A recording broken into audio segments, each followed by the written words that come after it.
आज हमारा जो कलाम का टॉपिक है वो है स्पिरिचुअल अवेकननेस, मतलब रूह में जागना। अब खुदावंद के कलाम में से अगर हम देखें तो खुदावंद के कलाम में लिखा है कि इसको हम देख लेते हैं, मरकस की अंजील उसका 14 बाब और उसकी 38 आयत।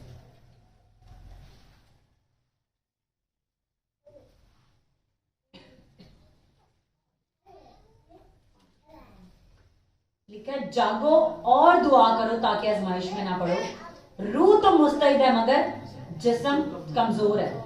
लेकिन अगर हम इसको एक वर्ष ऊपर से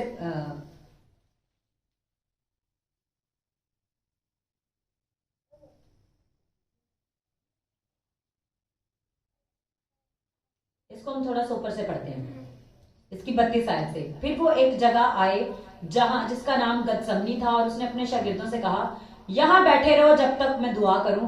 और पतरस और याकूब और यूहन्ना को अपने साथ लेकर नहायत हैरान और बेकरार होने लगा और उनसे कहा, मेरी जान नहायत गमगीन है, यहां तक के मरने की नौबत पहुंच गई है। तुम यहां ठहरो और जागते रहो। खुदावंद यीशु ने कहा कि तुम यहां ठहरो और जागते रहो। और जब यीशु आसमान पर उठाए जाने को थे तो अपने शागिर्दों को क्या हुक्म देके गए कि जब तक तुम्हें ऊपर से कुव्वत का लिबास ना मिले ठहरे रहो। मतलब ठहरे रहने का मतलब है खुदा की हजूरी में, खुदा के उस प्लेस पर जहां पर खुदा की हजूरी आपके ऊपर आती है उस जगह पर ठहरे रहना, मतलब आपका दुआ का मजबा।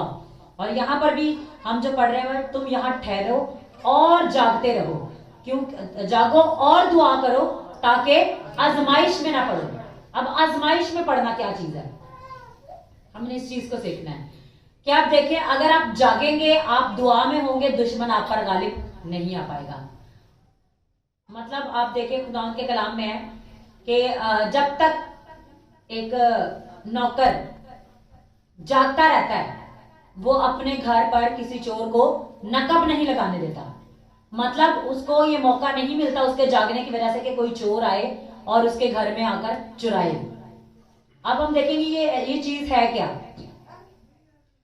अब हमने 8 वॉच आवर्स का कलाम तो सबने सुना है, ठीक है, आपने सीखा कि वॉच आवर्स में एक 24 घंटे में 8 पहर होते हैं और 8 पहर में हर एक पहर के अंदर 3 घंटे होते हैं। और जो लोग इन वॉच आवर्स की प्रेयर में होते हैं वो हर 3 घंटे में अपनी प्रेयर को कर रहे होते हैं। और उनको जो उस वक्त प्रेयर कर रहे होते हैं उनको कहते हैं स्पिरिचुअल वॉचर्स। मतलब वो लोग जो जाग कर, अब वो दिन के भी पहर है, वो रात के भी पहर है, ठीक है। जब आप जाग कर खुदा की हजूरी में दुआ कर रहे होते हैं, इबादत कर रहे होते हैं, तो जब आप खुदा की हजूरी में इस तरह से काम कर रहे हैं तो इसका मतलब ये होता है कि आपकी जो स्पिरिट है वो जाग रही होती है। जब आप जाग रहे होते हैं, अब मैं आपको एक छोटी सी गवाही से आपको इसका एग्जाम्पल देके मैं आपको इसको समझाऊंगा। पिछले दिनों हम घर में प्रेयर कर रहे थे और सुबह के 3 बजे के बाद जो वॉच आ रहा है, 3 बजे से जो शुरू होता है, उसके बाद मैं डिक्लेरेशन कर रही थी। मैं बाइबल को मैंने खोला, मैं डिक्लेरेशन कर रही हूँ और मुझे नहीं पता चला, मुझे नींद का एक झटका आया और नींद के झटके में ऐसे ही मेरी आंख बंद हुई है और मैं देख रही हूँ कुछ चीजें और मैं खुद से बोल रही हूँ और ऐसे मेरी आंख खुल गई है 1 सेकंड के अंदर। तो मैंने कहा ये मैं क्या चीज खुद से बोल रही हूँ, ये क्या चीज है। तो मैंने और समीना हम उधर प्रेयर करना हमने डिस्कस किया, तो वो जो चीज उस जगह पर मौजूद थी वो खुदा ने बताया कि इसको यहां से निकालो, जो चीज मौजूद है, ताकि ये तुम लोगों को प्रेयर से ना हटाए। इसमें आपने जो चीज ढूंढनी है वो ये है कि जब हम प्रेयर कर रहे होते हैं तो आप जाग भी रहे हैं तो खुदावंद आपकी रूह को एक्टिव करके आपको वो चीज दिखा रहा है। अब मैं कलाम पढ़ रही हूं, 1 सेकंड के लिए मेरी आंख बंद हुई और मैं वो चीज देख ली है। जब आप जाग रहे हैं तो खुदावंद की चाहे मर्जी आपको, आप प्रेयर कर रहे हैं, वो विजन में आपको दिखा सकता है। और ये मुझे विजन ही आया, 1 सेकंड के अंदर मेरी आंख बंद हुई और मैंने वो विजन देखा। विजन में आपको खुदा दिखाता है कि कहां पर चोर काम करने वाला है, वहां पर वर्क करो, ठीक है। जब हम उस जगह पर वर्क करते हैं तो फिर दुश्मन को मौका नहीं मिलता। अब स्पिरिचुअली जागने का मतलब यही है कि जब हम दुआ कर रहे होते हैं तो हमारी रूह एक्टिव होती है। अब कुछ लोग हैं वो प्रेयर करते करते सो जाते हैं और फिर उनको एक उसी टाइम में ख्वाब आता है और ख्वाब में उठ के वो देखते हैं ये क्या चीज है और फिर उनके अंदर वो चीज हिट करती है, वो उस चीज के लिए प्रेयर करना शुरू कर देते हैं। खुदा किस तरह से बोलता है, ख्वाब में, रोया में। वो आपको ख्वाब में भी बता सकता है कि ये चीज यहाँ पर मौजूद है, या इस चीज के लिए प्रेयर करो, इसे अपनी लाइफ से निकालो ताकि तुम रूह में इस चीज पर गलबा पाकर नेक्स्ट आगे बढ़ सको। अब हमारा यहाँ पर जैसे यीशु ने कहा कि जागो और दुआ करो ताकि आजमाइश में ना पड़ो। अब उस वक्त अगर हम देखें तो सलीब पर तो यीशु ने चढ़ाया जाना था। यीशु उस वक्त एक उस कश्मकश में चल रहे थे और बाप से कह रहे थे कि हो सके तो ये प्याला मुझसे टल जाए, लेकिन फिर भी ऐ बाप मेरी नहीं बल्कि तेरी मर्जी पूरी हो। तो वो बाप को ये कह रहे थे कि तेरी मर्जी पूरी हो, लेकिन अपने लिए तो वो ये चीज बाप से बात कर रहे थे, लेकिन दूसरों अपने शागिर्दों से क्या कह रहे थे कि जागो और दुआ करो ताकि तुम भी आजमाइश में ना पड़ो। लेकिन क्या हुआ, जब ये लोग सो गए तो खुदावंद यीशु इनके पास आया तो कहा तुम एक घड़ी भी ना जाग सके। अब एक घड़ी क्या है, एक वाचार मतलब 3 घंटे। पहले हम इनको सुनते रहे कि एक घड़ी का मतलब है 1 घंटा। अब 8 पहर 8 घड़ियां, ठीक है, मतलब 24 घंटों के 12 घंटे के 4 वाच और दूसरे 12 घंटे के अगले 4 वाच और 8 जो वाच आवर्स हैं, ये क्या एक घड़ी बनती है, मतलब 3 घंटे की एक घड़ी है। उसने कहा, खुदावंद यीशु ने अपने शागिर्दों से कहा कि तुम एक घड़ी भी मेरे साथ जाग ना सके।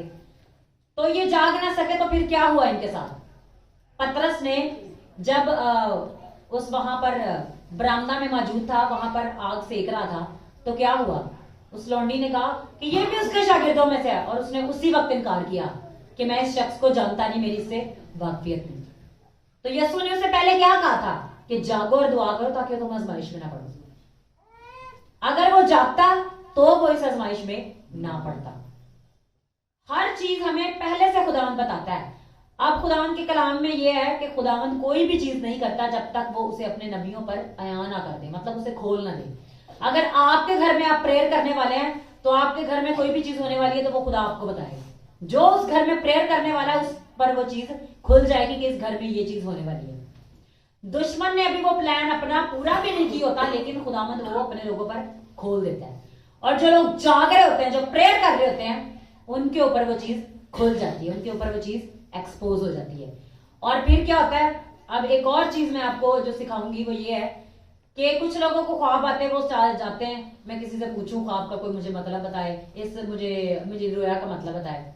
अगर आपको लग रहा है कि ये नेगेटिव है, आप खौफजदा हो गए, तो उसी जगह उठ के प्रेयर करें और उसको कैंसिल करें।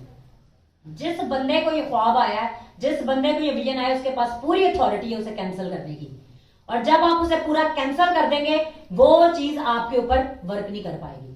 अगर वो आपके फैमिली के मेंबर पर भी किसी पर वर्क करने की कोशिश कर रही है, तो वो उसी जगह जब आप उसे कैंसिल करेंगे वो खत्म हो जाएगी। ये है स्पिरिचुअल अवेकननेस, मतलब आप जाग रहे हैं, खुदा आपको बता रहा है, आप उसी वक्त खड़े होके उठ के बैठे प्रेयर करें और उसको खत्म करें। खत्म कर दिया, जो दुश्मन का प्लान है वो कैंसिल हो गया। अब मैं आपको बताती हूँ, हमारे घर में समीना लासाल स्कूल में जॉब करती थी, तो ये जल्दी सो जाती थी क्योंकि इसने सुबह स्कूल पढ़ाने के लिए जाना होता था। बाकी ने भी सबने जॉब्स पे जाना होता था, लेकिन मैं रात को 3 साढ़े 3 बजे तक जागती रहती थी। ये मेरी डेली की रूटीन है। 2010-11 से अब तक मैं अपनी नाइट प्रेयर रेगुलर करती हूँ। उसमें थोड़ा टाइम ऐसा हुआ है कि मैं उसमें नहीं भी कर पाई, लेकिन मैं अपनी इस प्रेयर को रेगुलर करती हूँ। और फिर इवन इस तरह से होता था, हमारे घर में किसी के ऊपर भी कोई चीज मुसीबत आने वाली थी तो मुझे पहले से पता होती थी और उसको मैं कैंसिल कर देती थी। जो बंदा जिस घर में बैठकर प्रेयर कर रहा है वो उस घर का क्या है, वॉचर है। और वॉचर क्या करते हैं, वो रात को जागते हैं और प्रेयर करते हैं। अब स्पिरिचुअल अवेकनेस आती कैसे है, जब हम रात को प्रेयर करते हैं। अब दिन के भी वाचार हैं, हर वाचार का आपको बताया गया है कि सुबह के वाचार में जो आप प्रेयर करेंगे उसका क्या इफेक्ट होगा, रात के वाचार में आप प्रेयर करेंगे तो क्या इफेक्ट होगा। अब दुश्मन है वो ज्यादा अटैक रात के वाचार में, जंग का वो टाइम होता है, और जंग के टाइम पर अगर सिपाही सोए होंगे तो दूसरे वाले तो गालिब आएंगे। तो एक घर का वाचर वही है जो रात को उठकर प्रेयर कर रहा होता है।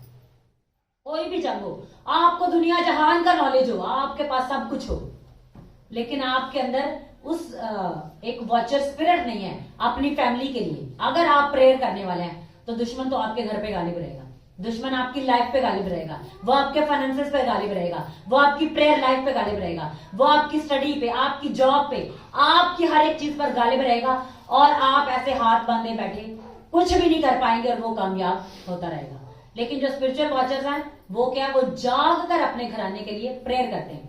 अब यीशु उस टाइम, अब यीशु को पता है कि मेरा क्रूस पर चढ़ाए जाने का टाइम आ चुका है। अब यीशु क्या कर रहा है, वो प्रेयर कर रहा है और अपने शागिर्दों को भी क्या कह रहा है, जागो और दुआ करो ताकि तुम आजमाइश में ना पड़ो। अब जो जागने वाला है वो जागेगा, वो प्रेयर करेगा और दुश्मन के हर एक प्लान को वो कैंसिल करेगा। अब इस तरह से होता था कि मैंने कोई ड्रीम देखा है तो वो ड्रीम ने दोपहर तक पूरा होना है। एक दिन मैंने एक ड्रीम देखा, मैंने यासर इसने इस वक्त कुत्ते रखे हुए थे हमारे ऊपर छत के ऊपर। मैंने इसे कहा कि ये ड्रीम ऐसे है और मैंने ये देखा ये अभी पूरा होना है। लेकिन जब हम उसको कैंसिल कर देते हैं ना, उसके अंदर जो दुश्मन का बड़ा प्लान होता है ना, वो खत्म हो जाता है। आपके घर में उस लड़ाई झगड़ा भी हो सकता है, आपके घर में ऐसा कोई माहौल क्रिएट कर सकता है कि आपकी प्रेयर, आपकी जिंदगी, बहुत कुछ वो डिस्टर्ब कर दे। लेकिन जब आपको कैंसिल करते हैं तो वो खत्म हो जाता है। मैंने यासर को बताया और उसके 2-3 सेकंड के बाद वो वैसे का वैसे सेम उसी तरह से चीज हुई, लेकिन वो हमने पहले से वो कैंसिल किया हुआ था, वो हम पर चीज गालिब ना पाई। जिस चीज के बारे में भी आपको खुदा बताता है, आपने उठ के उसके लिए प्रेयर करनी है। अब जब मैं 21 डेज फास्टिंग में थी तो मेरा ये सबसे एक बेस्ट एक्सपीरियंस था स्पिरिचुअल अवेकनेस का। उसमें क्या था, मैंने सुबह 6 बजे के बाद सोना होता था, वो भी प्रेयर करते करते मैं हैंड फ्री लगा के। उसके बाद मैंने 9 बजे फिर उठना होता था। 6 बजे के बाद सोना, 9 बजे उठ के फिर मैंने थोड़ी देर प्रेयर करनी है, फिर उठना है, फिर मैंने 12 बजे वाली भी सारे में अपने वॉच और पूरे के पूरे तीनों के तीनों घंटे प्रेयर में पूरे करती थी। तो मैं अभी हैंड फ्री लगा के सोई होती थी, लेकिन मेरी स्पिरिट जाग रही होती थी। आंखें मेरी बंद है, बॉडी मेरी स्लीपिंग पोजीशन में है, लेकिन मेरी आंखें जो स्पिरिट में थी वो देख रही होती थी क्या हो रहा है। और मैं वो जो चीजें देख रही होती थी वो मुझे पता होता था कि इधर हो क्या है, और उसी वक्त मैं उठ के फिर उन चीजों को खत्म करती थी। और इवन के मेरे घर के एक एक फैमिली मेंबर, इवन के चर्च के एक एक बंदे के बारे में जो कुछ चीज मुझे नजर आती थी, मैं उठ के कैंसिल करती थी और वो चीज खत्म हो जाती थी। तो क्या है, जब आप ज्यादा प्रेयर में आते हैं और अपने स्पेशली अपनी नाइट प्रेयर को पूरा करते हैं तो आपकी स्पिरिट जो है वो जागना शुरू हो जाती है। आप सो भी रहे होंगे लेकिन आपकी स्पिरिट जाग रही होती है। अब एक ख्वाब अक्सर लोगों को आता है, उसमें क्या होता है, एक बंदा रूह में तरक्की कर रहा है और उसको ख्वाब आ जाता है कि वो ख्वाब में कुछ खा रहा है। बहुत से लोगों को ऐसे ख्वाब आता है कि वो ख्वाब में कुछ खा रहे हैं। तो उस ख्वाब का मतलब होता है कि वो आपके अंदर जो आपकी प्रेयर करने से वो आग जली हुई थी दुश्मनों से बुझा रहा है, आपकी स्पीड को स्लो कर रहा है। तो अगर आपकी स्पिरिट एक्टिव होगी ना तो वो आपका खाना यहां तक तो आएगा लेकिन आपके मुंह के अंदर नहीं जाएगा, उसी वक्त आपकी आंख खुल जाएगी। अब इसका भी मैं आपको एग्जांपल बताती हूँ। एक बार मैं सोई हुई थी, स्मीना प्रेयर कर रही थी, एक जादूगर हमारे घर के बाहर घूम रहा था, ये मैंने पहले भी बताई है।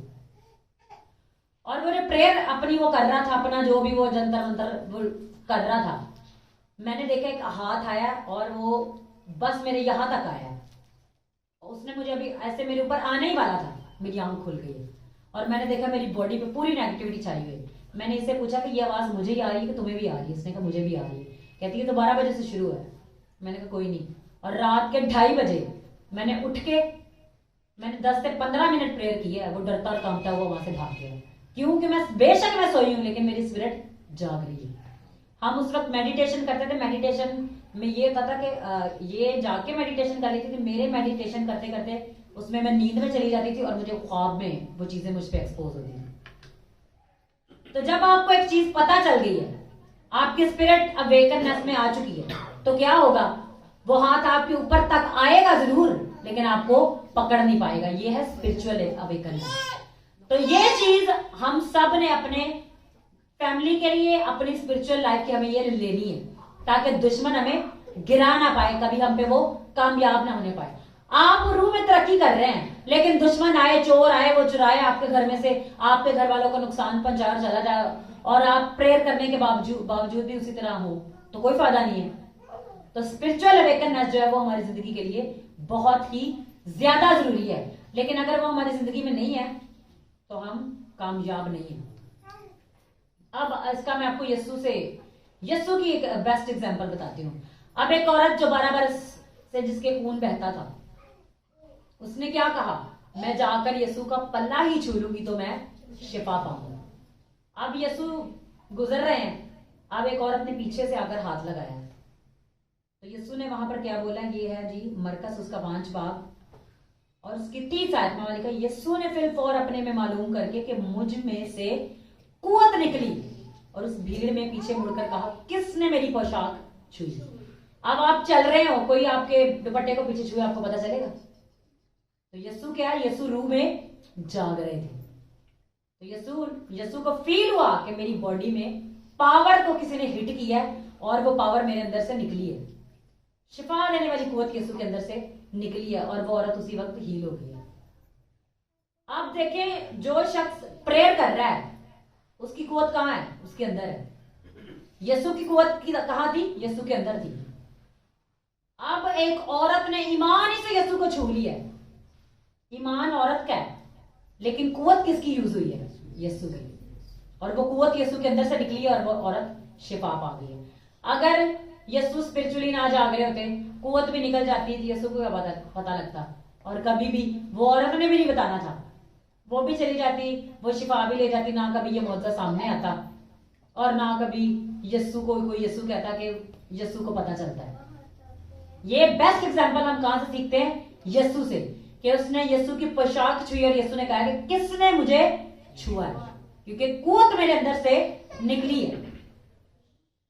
अब हम अगर इसको देखें तो अब बहुत से लोग हैं हमारे चर्च की कलीसिया के हैं, वो हमें कॉल करके बताते हैं कि मुझे ये ड्रीम आया, इसमें ये चीज मुझे आई है। बेशक हम उनको उसके बाद में उसके मुताबिक गाइड करते हैं कि इसके मुताबिक तुमने प्रेयर क्या करनी है और इस प्रेयर में इसको आगे लेकर कैसे चलना है।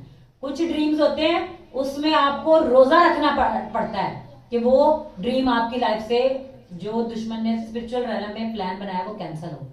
और कुछ ड्रीम में वो जो प्लानिंग आपके ऊपर एक्सपोज हुई होती है वो आप आसानी से बैठ के कैंसिल कर लेते हैं। अब कुछ ड्रीम्स ऐसे हैं जैसे आपके फैमिली मेंबर की किसी डेथ को, मैंने बहुत दफा ख्वाब में देखा कि मेरी मदर की डेथ हो गई है। ये आज से मैं आपको काफी सालों पहले की बात बता रही हूँ, और मैंने प्रेयर कर ली और वो उसी वक्त कैंसिल। और एक आपको मैं एक बहुत बड़ी गवाही बताती हूँ, मेरी अम्मी के मैदे में प्रॉब्लम थी और हमने जब वो रात को कभी 2 बजे कभी 3 बजे उठ के बैठ के उन्होंने रोना शुरू कर देना, और मैं जाग रही थी, मैं प्रेयर कर रही थी। रात को कभी 3 बजे इमरजेंसी में मैं और मेरी अम्मी दोनों जा रहे हैं अम्मी को लेके, तो मैं इस चीज से काफी तंग आ गई कि खुदावन जी क्या चीज है ये, ना डॉक्टर इसको डायग्नोज कर पा रहे हैं, ये क्या चीज है। तो जब हमने उसका जो पेन वो ज्यादा हुई, हमने एक्सरे कराया, स्कैनिंग करवाई, गुर्दे में भी पथरियां निकल आई और उसमें पित्ते में भी 2 जगह पथरियां। और मैंने वो काफी दिन मैंने उस चीज को प्रेयर में रखा, मैं प्रेयर करती रही। मेरी अम्मी को इंजेक्शन लगते थे, वो चीखे मार मार के घर में रोती थी। और क्योंकि पित्ते की जो पत्थरी का जो स्टोन होता है, उसकी पत्थरी वाला जो पेन होती है वो इतनी ज्यादा होती है कि वो इंसान की बर्दाश्त से बाहर होती है। तो प्रेयर करते करते ही उसकी जो बीच वाली स्टोरी है वो मैं आपको नहीं बताऊंगी, फिर ये लंबा हो जाएगा। तो क्या हुआ, प्रेयर करते करते ही कुछ ऐसा सीन हुआ, वहां से वापस आए क्योंकि कोई दुश्मन पीछे लगा हुआ था। ये जादू करी थी जिसकी वजह से वो चीजें बॉडी के अंदर आई थी। मैंने प्रेयर की, यासर ने प्रेयर की, भाई फयासन, तीनों ने मिलकर प्रेयर की, वो उसी टाइम कैंसिल हो गई। उसके बाद ना वो कभी आज तक पथरी मिली है गुर्दे में से, ना कभी पित्ते में से। अब कुछ चीजें जादूगर भी आपकी बॉडी के अंदर डाल देते हैं, वो आपको पता नहीं होती। आप समझते कि पथरी कहां से आ गई है। मेरी तो बॉडी कुछ दिन पहले ठीक थी, मैं तो अच्छा पता था, ये एकदम से कैसे ये अचानक पेन हुई है और एकदम से पथरी आ गई है। अब मैं एक आपको बहुत बड़ी चीज जो मैं आपको बताने लगी, वो मुझे खुदा ने बताई और वो 100% एक्यूरेट है, मैं आपको लिख के दे सकती हूँ। जो मुझे खुदा स्पिरिट में 100% डायरेक्शन के साथ गाइड करता है, मैं उसी तरह से बता सकती हूँ। कोई भी दुनिया में ऐसी बीमारी नहीं है जिसके पीछे शैतान ना हो। हर एक बीमारी, सर दर्द से लेके छोटी से छोटी भी कह लें, आपकी टांग में पेन है, अभी तो मेरी टांग ठीक थी, थोड़ी देर बाद पता चला कि वो टांग में पेन है। लोग कहते नहीं जी मौसम चेंज हुआ है, ये चेंज हुआ है, नहीं, उसके पीछे दुश्मन है। उसका मैंने अपनी बॉडी पे पूरा का पूरा मैंने प्रैक्टिकल एक्सपीरियंस करके देखा है। अब मेरे सर में पेन हो रही है, मैंने उसे डांटा है, कहीं चली गई। फिर मुझे जुकाम होता है और वो जुकाम एक एक हफ्ता कभी जाता नहीं है, और मेरी कंडीशन इतनी ज्यादा खराब होती है जुकाम में कि मैं इतना इतना अपना सर कवर करके रखती हूँ। और जब मैं रोजे में थी तो मुझे जुकाम हुआ, मैंने अपने सर के ऊपर हाथ रख के मैंने फायर प्रेयर की, वो जुकाम गायब हो गया।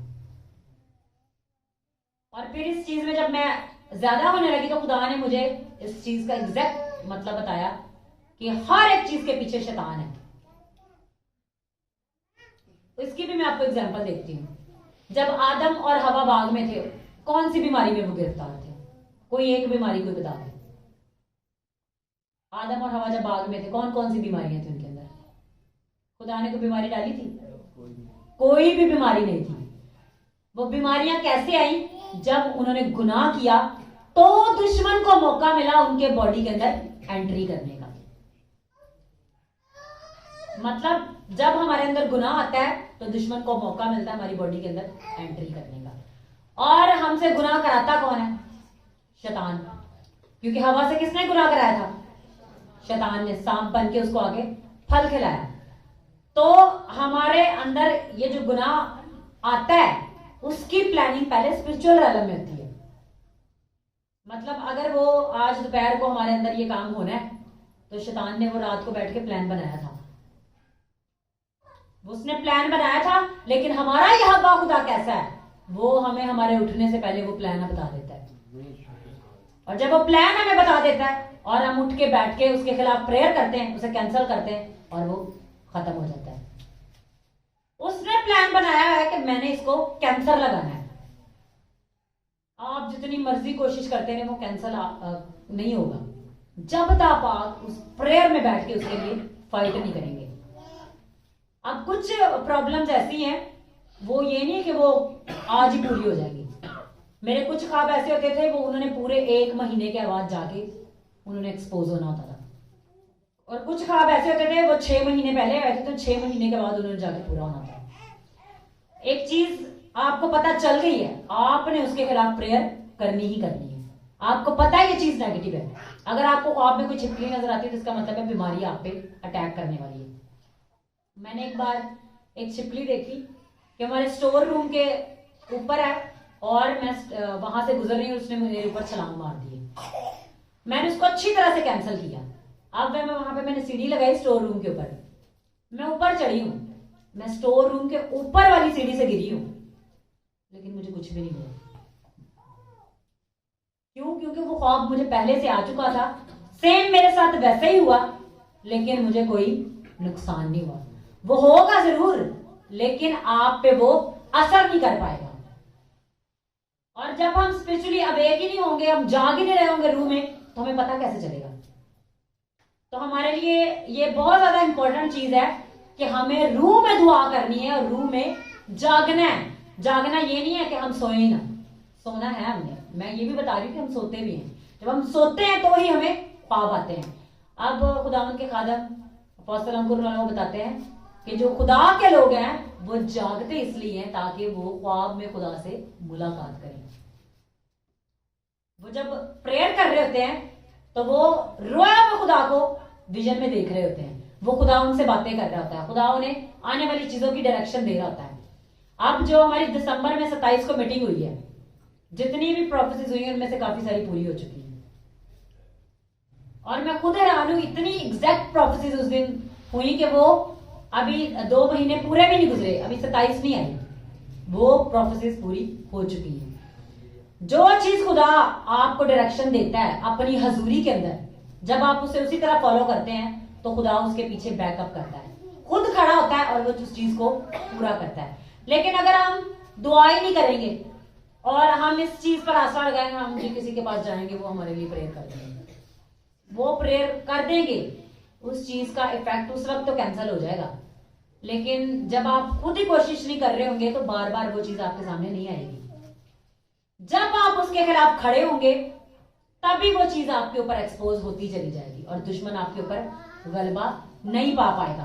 तो हमें क्या करना है? हमें स्पिरिचुअली अवेक होने के लिए, रूह में जागने के लिए क्या करना है? हमें दुआ करनी है, दुआ में जागना है। और आप सोते भी हो, आप सोते हुए भी दुआ कर सकते हैं कि खुदावन मैं अपनी रूह को तेरे हाथों में देता हूं। मैं तो सोऊं लेकिन मेरी रूह जागे और वो तेरे साथ रफाकत में रहे। अब कुछ लोग ऐसे करते हैं, वो सोने से पहले वो टीवी देख रहे होंगे, सोने से पहले मोबाइल चला के कुछ गलत चीजें देख रहे होंगे, फिर वही चीजें उनके ख्वाब में आएंगी, खुदा उनसे बात नहीं कर पाएगा। और कुछ लोग अपने लास्ट टाइम में सोने से पहले प्रेयर ही कर रहे होते हैं। जो सोने से पहले प्रेयर ही कर रहे होते हैं उनके ख्वाब में खुदा ही बात करेगा।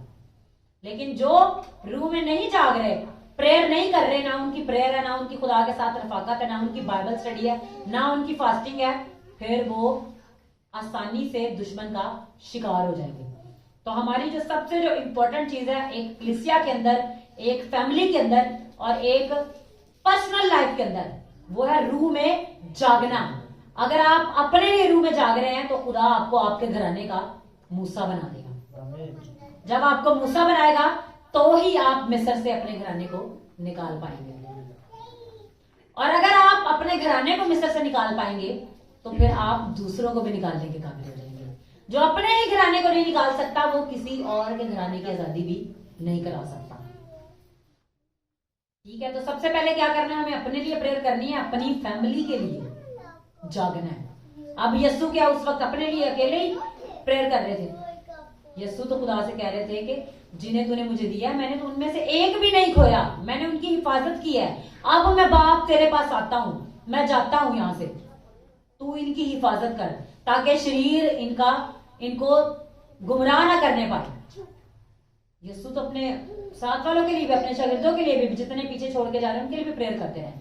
तो हमारी लाइफ में रात की प्रेयर, दिन की भी प्रेयर की बहुत इंपॉर्टेंस है। ये नहीं है कि हम रात ही को प्रेयर कर लें और दिन को ना करें। पहले ऐसे होता था कि मेरे पास दिन में टाइम ही नहीं होता था, लेकिन मैं पूरी रात प्रेयर में गुजारती थी। लेकिन सुबह में क्या करती थी, अगर मैं बर्तन धो रही हूँ, मैं काम कर रही हूँ, तो मैं गैर जमाने से प्रेयर कर रही हूँ। आप रात को भी गैर जमाने में प्रेयर कर, आपकी रूह तो कनेक्ट है खुदा के साथ। अब एक रात को मैंने एक और चीज सीखी। हम यहाँ नाइट प्रेयर में थे, नाइट प्रेयर से जब मैं घर गई तो मैं कलाम सुन रही थी। मुकादिम बोल रहे हैं कि अगर आपके अंदर तेल नहीं है ना तो दुश्मन आप पे सबसे ज्यादा अटैक करने के काबिल है। अब ये हमारे अंदर तेल कैसे खत्म होता है, वो बता रहे थे कि हमारे अंदर जो तेल होता है वो दुश्मन आपसे खरीद लेता है। अब वो खरीदता कैसे है? जब आप गलत चीज देखते हैं, गलत चीज सुनते हैं, गलत डायरेक्शन में मूव करते हैं, वो जो खुदा के कलाम के मुताबिक बात नहीं है वो करते हैं, तो हम अपना तेल मुफ्त में बेच देते हैं। जाहिर जो हम शैतान की डायरेक्शन को फॉलो करेंगे तो इसका मतलब वो कामयाब, हम नाकाम। कहते हैं अगर हमारे अंदर ऑयल है, हमारे अंदर रूह का मसा है, तो वो मसा हमें जगाएगा। ये मैसेज मुझे 3-4 दिन पहले खुदा ने दिया, लेकिन ये जो रात को मैंने मैसेज देखा वो इसके साथ कनेक्ट था। तो क्या वो मसा हमें जगाएगा, वो मसा हमें खुदा के साथ कनेक्ट रखेगा और वो हमारी प्रोटेक्शन करेगा, हमारे चगिर्द शील्ड बना के रखेगा। ना दुश्मन हमारी बॉडी पे अटैक कर पाएगा, ना हमारी रूह पे। बाज दफा कुछ अटैक्स हाई लेवल के होते हैं, कुछ चीजें खुदा खुद अलाउ करता है कि आपकी लाइफ के अंदर आ जाए ताकि आप उनमें से कुछ सीखकर बाहर निकल पाए। लेकिन हर चीज ऐसे नहीं है, ठीक है। तो ऑयल क्या है? खुदा के रूह से भरना। जब आप जागकर प्रेयर करेंगे आप खुदा के तेल से भरेंगे। जब आप गैर जबानों में ज्यादा प्रेयर करेंगे तो आपके अंदर ऑयल ज्यादा होगा। कलाम जितना आप ज्यादा पढ़ेंगे ऑयल आपके अंदर भरता रहेगा। प्रेयर, फास्टिंग और बाइबल स्टडी, ठीक है। 3 चीजें मिलकर आपके अंदर ऑयल को बढ़ाती हैं। ये मैं आपको पहले भी बता चुकी हूं। और इसके साथ एक और चीज है, अगर हम अपना बीज बोना भी साथ रखते हैं तो हमारी स्पीड ऐसे होती है। लेकिन अगर इनमें से कुछ चीजें कम है तो स्पीड ऐसे होगी, ऐसे ऐसे जाएगी। लेकिन अगर ये सारी चीजें एक साथ होंगी तो स्पीड ऐसे होगी। आप लोग ऐसे चलना चाहते हैं, ऐसे ऐसे या ऐसे। अब ऐसे चलना है तो उसके लिए दुआ में, अपने स्पिरिट में जागने की ट्रेनिंग करनी है। और जागने की ट्रेनिंग क्या है? दुआ। ज्यादा से ज्यादा गैर ज़बानों में दुआ, खुदा के साथ चलते फिरते उठते बैठते अपना कनेक्शन खुदा के साथ बहाल रखना है। अब जैसे हम लास्ट संडे जो हम समीना ने जो मैसेज सुनाया था, उसके मुताबिक कि एक चीज आती है, उसको मौका मिलता है तो फिर दूसरी आ जाती है। एक दरवाजा खुला होता है तो नेक्स्ट चीज की उसके अंदर एंट्री हो जाती है। तो वो कैसे होती है? क्योंकि हमारे जो पहले लोग थे उन्होंने ये चीजें नहीं की, उन्होंने प्रेयर में खुदा के साथ दिल नहीं लगाया। हम ये कह सकते हैं जी वो उनका कोई कसूर नहीं है, क्योंकि वो जी गैर कौमों में रहते थे, उनको किसी ने सिखाया नहीं है, उस वक्त इतना सिखाने वाले नहीं थे। लेकिन अब अगर हमको सिखाने वाले हैं, अगर हम सीख रहे हैं, तो अब हमारी ये जिम्मेदारी है कि हम उन चीजों में ना रहें, हम खुद भी निकले, अपने घराने को भी निकालें और बेहतरों को निकालने का जरिया बन जाए। हालेलुया। तो आए हम अपनी आंखों को बंद करें, अपने सरों को झुकाएं और आज स्पिरिचुअली जागने के लिए उस प्रैक्टिस में खुदा के साथ जुड़ जाए। अगर हम स्पिरिचुअली अपने लिए, अपने घराने के लिए निजात का, बरकत का, रिहाई का, डिलीवरेंस का और बड़ी बरकतों का सबब बनना चाहते हैं, तो आज हमारे पास ये मौका है। हम खुदा से कहना शुरू करें कि खुदा तो मुझे स्पिरिचुअली जागना सिखा, तो मुझे अपने कलाम के मुताबिक खुदा सिखा कि मैं कैसे तेरे साथ